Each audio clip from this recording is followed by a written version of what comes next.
Llega un momento en la vida de todo empático en el que algo dentro de él se queda completamente en silencio. No roto, no enojado, simplemente harto. Carl Jung descubrió que esto no era depresión ni agotamiento emocional. Lo llamó la etapa final del despertar espiritual. Y aterra a todos los que lo presencian porque cuando un empático deja de preocuparse, no se vuelve cruel, se vuelve intocable, y eso lo cambia todo. Jung pasó décadas estudiando a pacientes que alcanzaban este estado. Lo que encontró desafía todo lo que creemos saber sobre la empatía, la espiritualidad y la transformación personal.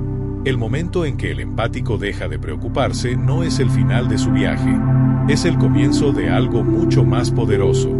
Antes de entender por qué los empáticos dejan de preocuparse, necesitamos ver qué los lleva a ese límite. Jung documentó un patrón constante en sus pacientes más sensibles. No eran personas que ocasionalmente sentían las cosas profundamente. Eran individuos cuyo sistema nervioso completo funcionaba como un receptor emocional para todos a su alrededor. Entraban en habitaciones e inmediatamente absorbían la atmósfera psicológica. Las cenas familiares los dejaban agotados por gestionar las tensiones no dichas de todos. Las amistades los drenaban porque cargaban con ambos lados de cada conflicto. Las relaciones románticas casi los destruían porque sentían el dolor de su pareja con más intensidad que la propia pareja. Jung llamó a estos individuos los amortiguadores emocionales de sus sistemas sociales.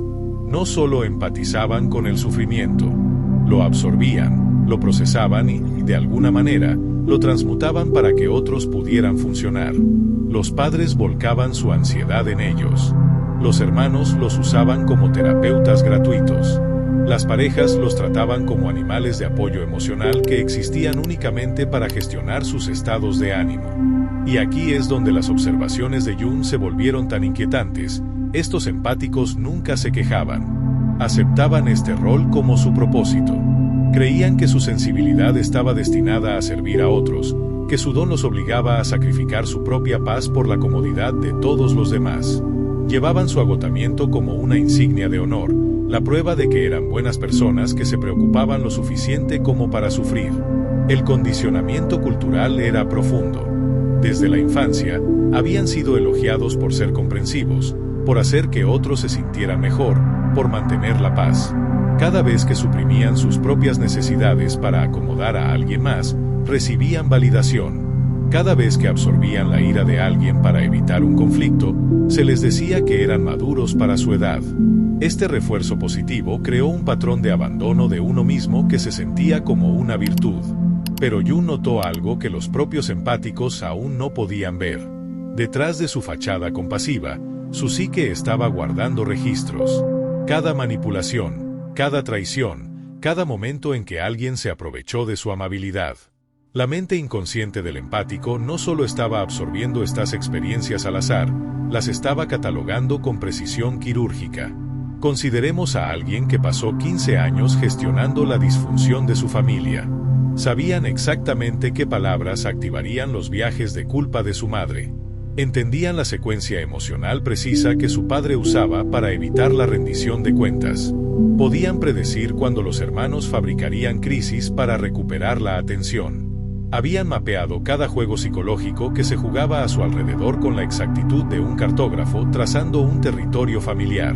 Pero lo que Jung encontró más notable fue que, a pesar de poseer este conocimiento, nunca lo usaron como arma. Ni una sola vez. Simplemente siguieron absorbiendo, preocupándose y dando hasta que algo fundamental dentro de ellos comenzó a agrietarse. Su conciencia se había convertido en un archivo detallado de los patrones de todos los demás, mientras que sus propias necesidades permanecían enterradas bajo capas de servicio y sacrificio. Esto creó lo que Jung identificó como una división psicológica peligrosa. En la superficie, el empático parecía funcional, incluso prosperando en su rol de cuidador. Pero bajo esa superficie, el resentimiento se acumulaba como presión en un recipiente sellado. No un resentimiento consciente que pudiera expresarse y liberarse, sino un resentimiento inconsciente que envenenaba su sentido del ser. El punto de ruptura siempre venía de la traición. No una simple decepción o un conflicto menor, sino una traición profunda de alguien a quien el empático había protegido, defendido y amado incondicionalmente. Jung documentó este punto de activación como el catalizador que fuerza la integración de la sombra. La historia se repite con una consistencia inquietante. Alguien descubre la infidelidad de su pareja después de años de gestionar la inestabilidad emocional, depresión y ansiedad de esa pareja. El hijo adulto se entera de que su padre ha estado hablando cruelmente de él a sus espaldas tras décadas de servir como el pegamento emocional de la familia. El amigo descubre mentiras devastadoras después de años de guardar secretos y brindar apoyo incondicional. Lo que hizo que estas traiciones fueran tan destructivas no fue solo el acto en sí, sino el repentino reconocimiento del empático de que había visto las señales de advertencia todo el tiempo y las había ignorado. Su intuición había gritado la verdad durante meses o años, pero ellos la habían silenciado. Habían elegido creer lo mejor de alguien que les estaba mostrando exactamente quién era. Se habían traicionado a sí mismos para mantener su fantasía de en quien podrían convertirse los demás. Esta autotraición dolió más que la traición externa. El empático se dio cuenta de que había participado en su propia explotación. Había ignorado su voz interior, descartado sus corazonadas y anulado sus límites para mantener relaciones que lo estaban destruyendo. La ira que sentía no era solo hacia el traidor, era hacia sí mismo por permitir que continuara mucho después de que ya lo sabía. Ese reconocimiento destrozó algo fundamental, no su corazón, sino sus ilusiones. Jung llamó a esto la retirada de las proyecciones. El empático había estado proyectando bondad, potencial e inocencia en personas que no poseían estas cualidades. Habían estado viendo no quiénes eran las personas, sino quienes el empático quería desesperadamente que fueran. Cuando esas proyecciones finalmente colapsaron, el empático no lloró ni se enfureció ni se desmoronó de la manera que todos esperaban. En cambio, sucedió algo mucho más aterrador: se volvieron silenciosos, antinaturalmente tranquilos. Sus ojos cambiaron, no con lágrimas, sino con claridad. La niebla se levantó y, por primera vez en sus vidas, vieron la realidad sin la distorsión de su esperanza desesperada. Jung describió este momento como una de las transformaciones psicológicas más escalofriantes que jamás había presenciado. El empático dejó de realizar trabajo emocional. Dejó de gestionar los sentimientos de otras personas. Dejó de explicar, justificar o disculparse por sus propias necesidades. No anunciaron estos cambios ni hicieron declaraciones dramáticas, simplemente dejaron de participar en los sistemas disfuncionales que habían estado sosteniendo. Los miembros de la familia que habían confiado en ellos para mediar conflictos de repente se encontraron teniendo que enfrentarse directamente. Las parejas que los habían usado como muletas emocionales descubrieron que ya no podían provocar las reacciones familiares. Los amigos que los habían tratado como terapeutas gratuitos encontraron límites donde solía haber una disponibilidad infinita. El empático había retirado su energía de la economía emocional que dependía de su explotación. Y esto es lo que hizo que esta transformación fuera tan perturbadora para los demás. El empático no estaba enojado. La ira habría sido familiar, manejable, algo con lo que otros podrían trabajar o manipular. Sabían cómo manejar la ira del empático porque siempre se disolvía de nuevo en el perdón y en retomar el cuidado. Esto no era ira, era una indiferencia completa hacia los juegos emocionales que solían controlarlos. Las personas a su alrededor intentaron todo para provocar las viejas respuestas. Fabricaron crisis, se hicieron las víctimas, usaron el chantaje emocional y manipularon, pero nada funcionó. El empático se había desconectado de la matriz emocional que una vez los controló. Observaban estos intentos con curiosidad distante, como un científico observando un comportamiento predecible en un laboratorio. Jung identificó esto como la integración de la sombra. Todo empático lleva un yo sombrío que le han enseñado a negar, la parte de ellos que es egoísta, que prioriza sus propias necesidades, que se niega a salvar a la gente de sí misma. La sociedad los había convencido de que esta sombra era malvada, algo que debía suprimirse y superarse. Las enseñanzas religiosas les decían que la abnegación era virtud. Las narrativas culturales elogiaban el sacrificio interminable. Los sistemas familiares recompensaban su abandono de sí mismos. Pero Jung entendió que esta sombra no era malvada, era el instinto de supervivencia del empático. Era su sistema inmunológico psicológico, tratando de protegerlos de ser consumidos por la disfunción ajena. Cuando la traición finalmente los obligó a integrar esta sombra, no se volvieron crueles, se volvieron completos. La sombra egoísta se fusionó con la luz compasiva, creando algo para lo que la sociedad nunca los había preparado, un empático que podía sentirlo todo, pero elegía conscientemente hacia dónde dirigir ese sentimiento. Un empático que veía a través de la manipulación, pero que ya no se sentía obligado a fingir que no lo hacía. Un empático que amaba profundamente, pero solo a aquellos que se habían ganado el acceso a ese amor a través de la reciprocidad y el respeto. A esto se refería Jung con la etapa final del despertar espiritual, no trascender el ego, sino integrar todos los aspectos del ser en la elección consciente. El empático había pasado toda su vida cuidando a otros a expensas de sí mismo. Ahora estaba aprendiendo a cuidarse a sí mismo con la misma intensidad que antes entregaba tan libremente. Esto no era egoísmo, era preservación del ser, siendo finalmente honrada como sagrada. El cambio de energía fue inmediato e inconfundible. Donde el empático alguna vez había irradiado calor indiscriminadamente, ahora emanaba algo más selectivo. No frialdad, sino conciencia. Ya no filtraban energía emocional a cualquiera que la demandara. Su presencia se sentía diferente, enraizada, impenetrable. Se habían convertido en lo que Jung llamó selectivamente empáticos. Esta selectividad parecía límites para algunos y crueldad para otros. El empático dejó de responder mensajes manipuladores de inmediato. Dejó que las llamadas de vampiros de energía fueran al buzón de voz. Dijo no a peticiones que antes lo habrían culpado hacia un sí automático. Dejó de asistir a reuniones familiares que lo dejaban emocionalmente devastado. Terminó amistades que siempre habían sido unilaterales. Se alejó de personas que había pasado años tratando de salvar. Pero lo que los observadores externos se perdieron fue que el empático no había dejado de preocuparse por estas personas. Había dejado de preocuparse por mantener relaciones que requerían que se traicionara a sí mismo. Habían dejado de preocuparse por agradar a personas que nunca los habían valorado verdaderamente. Habían dejado de preocuparse por mantener la paz en sistemas construidos sobre su sufrimiento silencioso. El empático finalmente entendió una verdad que Jung había tratado de enseñar durante décadas. No puedes amar bien a otros hasta que te amas a ti mismo primero. No el amor propio superficial del narcisismo, sino el respeto propio profundo que se niega a participar en tu propia destrucción. Este era el cimiento que siempre había faltado en sus relaciones. En el lugar de trabajo, esta transformación se manifestó como límites profesionales que sorprendieron a los colegas. El individuo que solía absorber el estrés de todos y gestionar el drama de la oficina simplemente se detuvo. Completaba su trabajo de manera excelente, pero ya no asumía las responsabilidades de otros. Asistía a reuniones, pero ya no suavizaba conflictos que no le correspondía arreglar. Permanecía agradable, pero impenetrable a las manipulaciones emocionales que solían desviarlo.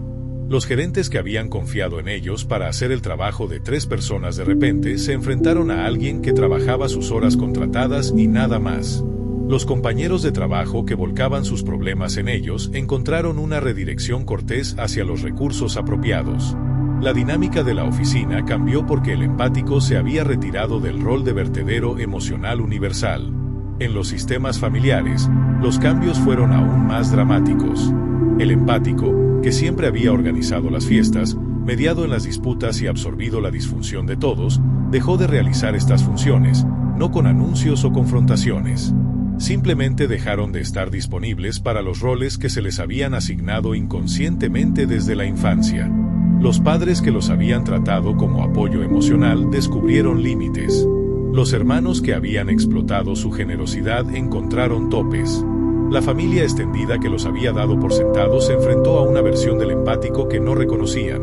Alguien que sonreía cortésmente pero no se involucraba con el drama. Alguien que amaba desde la distancia en lugar de ahogarse en la proximidad. Alguien que decía eso no me conviene sin explicaciones ni disculpas. La familia a menudo respondía con conmoción y acusaciones. ¿Cómo puedes ser tan egoísta? ¿Qué te pasó? Has cambiado. Y el empático simplemente asentía porque, efectivamente, había cambiado. Finalmente había dejado de prenderse fuego para mantener a otros calientes. El cambio más profundo ocurrió en las relaciones románticas. Los empáticos que alcanzaron esta etapa transformaron sus uniones por completo o las terminaron sin la agonía habitual. Las parejas que habían confiado en el perdón interminable del empático de repente enfrentaron la rendición de cuentas. Comportamientos que habían sido tolerados durante años ya no eran aceptables. El empático dejó de explicar por qué ciertas cosas le dolían. Simplemente se retiraba de situaciones que violaban su paz. Algunas parejas se elevaron para encontrarse con esta nueva versión del empático.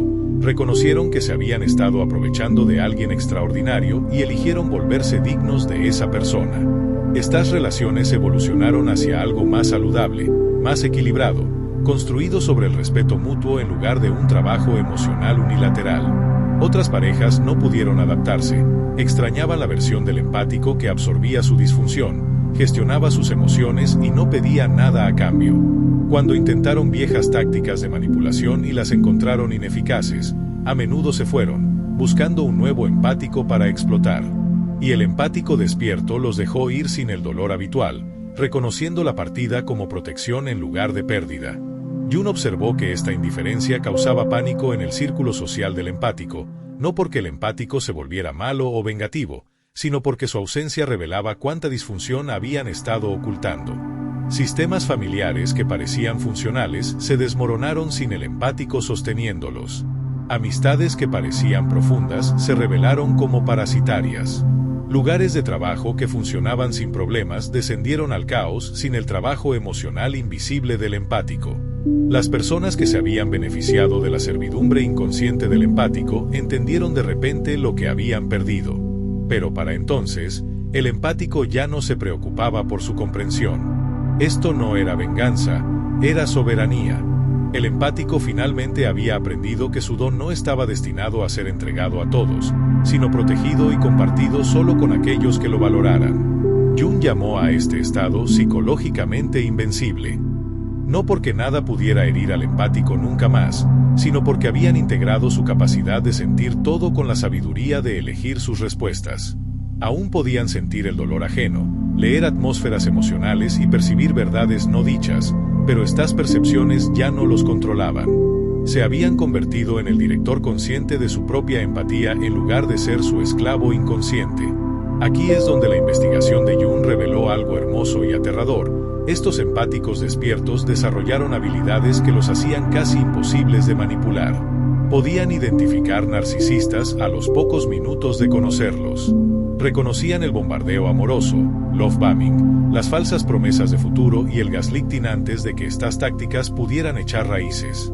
Sentían la energía inauténtica y simplemente no se involucraban con ella. Su conciencia integrada funcionaba como un sistema de alerta temprana que los protegía automáticamente. Pero no usaron estas habilidades de forma destructiva. Podrían haber usado su visión psicológica para destruir a todos los que los habían herido. Poseían un conocimiento íntimo de las vulnerabilidades, miedos y debilidades de los demás. Sin embargo, eligieron no tomar represalias. Simplemente eliminaron a las personas tóxicas de sus vidas y siguieron adelante. Esta restricción no provenía de la debilidad, sino de un desinterés genuino en la venganza. Jung estaba inquieto por esta restricción, no porque quisiera que buscaran venganza, sino porque reconocía cuánto poder estaban eligiendo no abusar. Estos empáticos se habían convertido en maestros psicológicos que entendían la naturaleza humana en niveles que la mayoría nunca alcanza. Podrían manipular, controlar y devastar si quisieran. En cambio, usaron su poder para proteger su paz y ayudar a otros que estaban listos para crecer.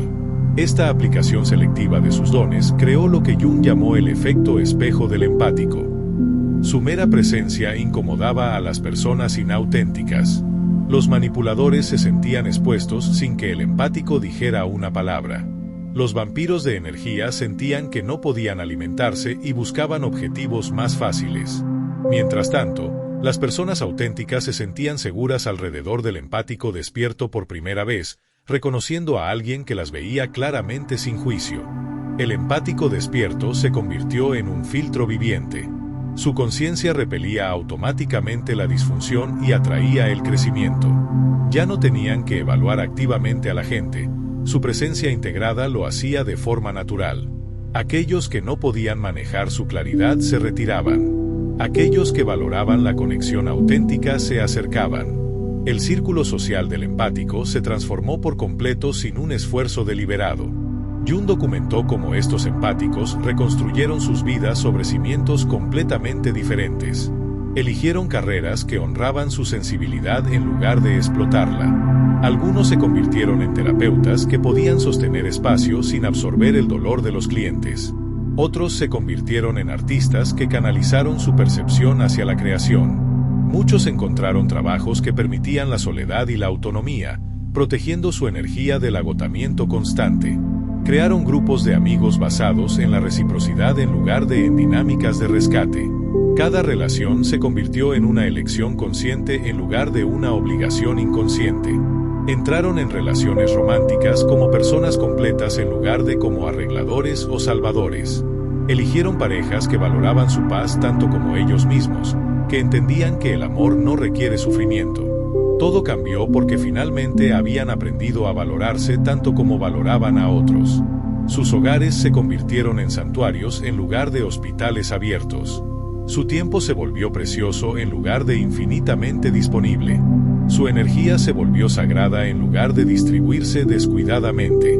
Entendieron que proteger su paz interior no era egoísta, era necesario para su supervivencia y esencial para su contribución al mundo. Este fue el momento en que dejar de preocuparse por la disfunción ajena se convirtió en el momento de cuidar finalmente su propia alma. El acto supremo de amor propio, no narcisismo ni egoísmo, sino el reconocimiento de que su empatía era un don que merecía protección, límites y dirección consciente. Habían aprendido lo que Jung trató de enseñar a todos sus pacientes: no puedes dar desde una taza vacía, y el martirio no sirve a nadie. Jung entendió esta transformación como el nacimiento de un individuo soberano, alguien que se había movido a través de la empatía inconsciente, a través de la traición y la ruptura, a través de la integración de la sombra, y emergió como un elector consciente de su propia realidad. Ya no reaccionaban a las demandas emocionales de otros, respondían desde un lugar de totalidad integrada. Cada acción se volvió intencional en lugar de reactiva. El empático que deja de preocuparse no ha perdido su humanidad, ha encontrado su poder. No se han vuelto fríos, se han vuelto conscientes. No han dejado de amar, han aprendido a amarse a sí mismos con la misma devoción feroz que antes entregaban indiscriminadamente. Esta evolución representa la forma más alta de desarrollo psicológico que Jung identificó en su trabajo. Es por eso que Jung lo llamó la etapa final del despertar espiritual. No porque no quede lugar para crecer, sino porque el empático finalmente ha integrado la lección fundamental. Su sensibilidad es sagrada, su energía es valiosa, su paz no es negociable. Y cualquiera que no pueda respetar estas verdades no tiene lugar en su vida. Esto no es crueldad, es claridad. El empático despierto se convierte en lo que la sociedad necesita desesperadamente pero rara vez merece: alguien que puede sentir profundamente sin perderse a sí mismo, alguien que puede amar poderosamente sin facilitar la disfunción, alguien que puede ver claramente sin volverse cínico. Son amor con límites, compasión con sabiduría, amabilidad con fuerza, empatía con soberanía. Esta transformación no es una pérdida, es una victoria, no sobre otros, sino sobre el condicionamiento que enseñó a los empáticos que su valor provenía de cuánto podían sacrificarse.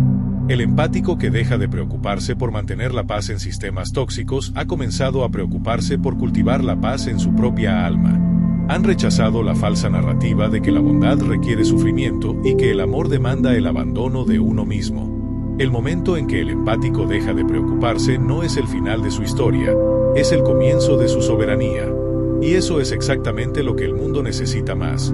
No empáticos que se sacrifiquen interminablemente, sino empáticos que han aprendido a empuñar sus dones de manera consciente, poderosa y selectiva.